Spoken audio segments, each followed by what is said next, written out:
Yan, magandang araw mga kabady, magandang hapon, magandang umaga, magandang tanghali sa inyo. Yan, bago natin umpisan itong vlog na ito, ako ay nagpapasalamat sa lahat ng mga subscriber ko. At tayo po ngayong araw na ito ay gagawa ng kawil or spoon na panghuli ng skipjack tuna. Sa hindi po marunong gumawa ng kawil na ere o spoon, panoorin nyo po itong vlog na ere, itong video na ere. Yan po, abangan nyo po. Ayan. Yan po, ito na yung umpisan ko na po yung paggawa ng spoon na ating panghuli ng skipjack tuna para bukas. At tinutudtod na ho natin yan, palalaparin natin. At yan na yung magsisilbing pain na ating panghuhuli para bukas. Abangan nyo po yan sa aking paglaot. At susubukan natin kung kakainin ng skipjack tuna. Ayan na po. Pinalalapad na po natin yan. Abangan nyo hanggang matapos rin. At pag napukpok at napalapad na po natin yan, yan ay pakikintabi naman ho natin. Liliyahin natin yan ng magaspang, at pagtapos po ng magaspang ay yung pino naman pong liha. Medyo matagal-tagal nga po pala itong pukpukin, kasi yan po ay stainless po yan. Yung ginagawa ko po na yan, welding rod po na pinakamaliit yan.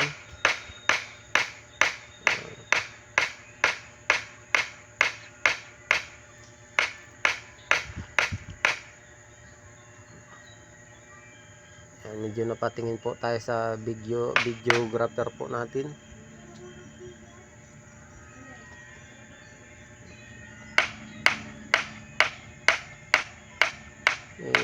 Spot pa po natin yan, sinisilip-silip pa po natin yan kung tuwid or baluktot. Pukpok lang po hanggang may apukpukin. Silip-silip pa ho. At kung may masisilip, silip uli, baka may nakasilip na rin.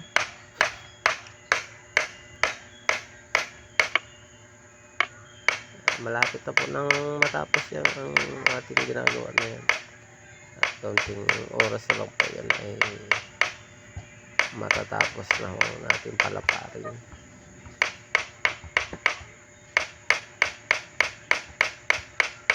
Sana po yan ay kainin o dawihin ng skipjack tuna. Ay tulingang puti na inasabi, lapad na inasabi.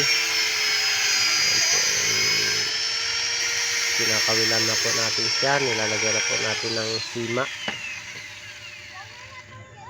Medyo napasok pa ho tayo dyan. At init yan, tinikman ko po kung anong lasa. Pasok po tayo, napakainit po pala. Pagtapos rider rin, nawala sa isip na natin na mapapasok tayo. Ipinilisan na po natin yan. Ipinilisan na po natin. Basta ganun po ay pag ginawi ay kasug agad ang isda. Ay tapos po natin yan, lagyan ng sima, ay pipitokin na po natin yan, pipiluin. Ang pagpipilok ko lang po dyan ay long nose or flies po na maliit, kasi napakaliit lang po nitong kawil na rin o spoon na nasabi. Hindi na po tayo na glasses kasi maliit lang naman po itong ating ginagawa na ito. Sa mga bata po, huwag niyo pong gagayahin ito, at ito po ay gawain lang po ng matanda.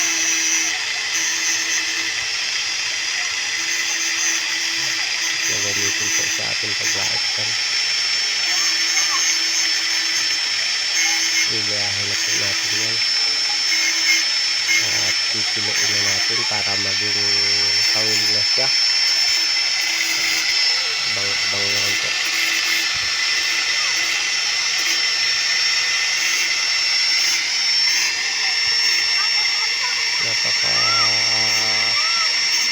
paghihikan ngayon ng skipjack tuna ngayong buwan ng January.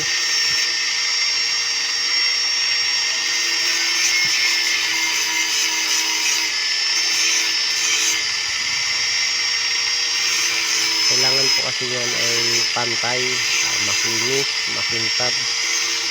Nang sa ganun po ay ang tingin ng skipjack tuna ay liwit-liwit.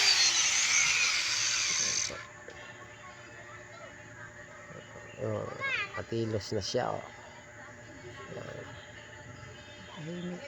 Hindi na po natin gagamitan yan ng asiro. Numero 10 na nylon lang po ating gagamitin dyan. 10 lipa ang laway, pagayaw kung tawagin. Ang pang-arya po niya ay numero 20 lang po.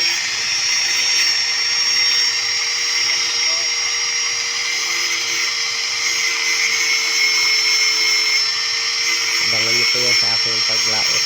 Subukan natin kung sa ikakainin para bukas ating paglaot na yan.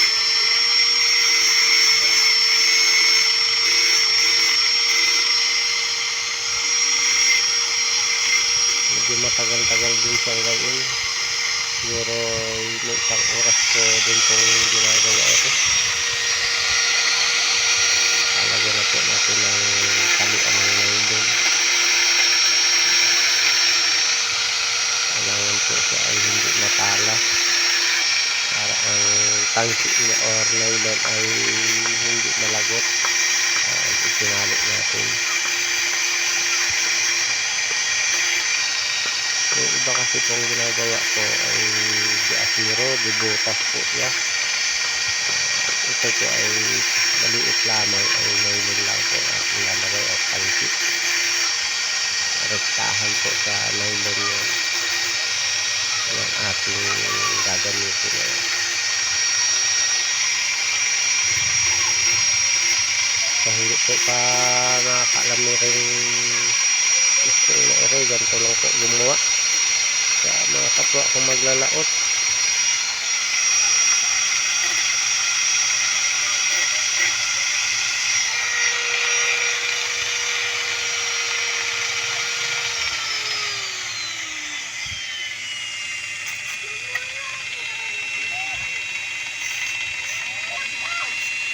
Kailangan po talaga ito ay hindi matala.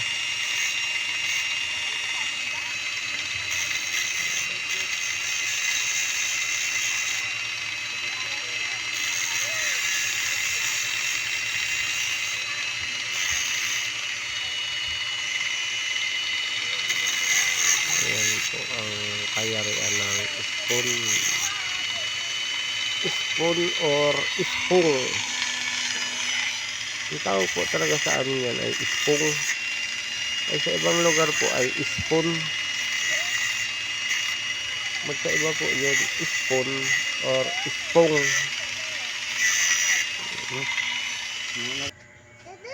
Ayan na po, liliyahin na po natin. Pakikintabi na po natin. Kailangan po yan ay walang dasto ng mga pukpok, tama ng liha.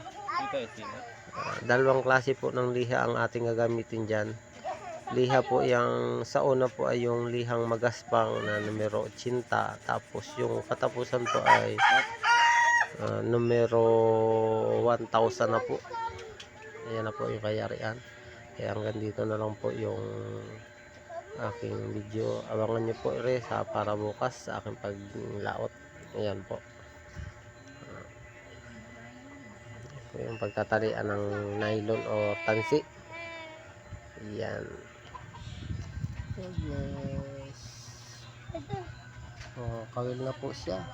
Ayan na po. Napakaganda na po niya.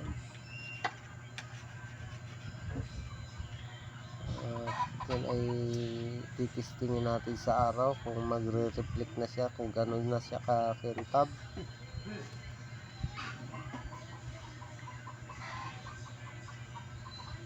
Hindi ko na po napakita ang paano magpitok, ang pagkilo niyan. Ang ginamit ko lang po diyan ay long nose. So, ayan na po, napakahintab na po siya. Nagre-reflect na po siya sa araw. Ayan. Hanggang dito na lang po. God bless po.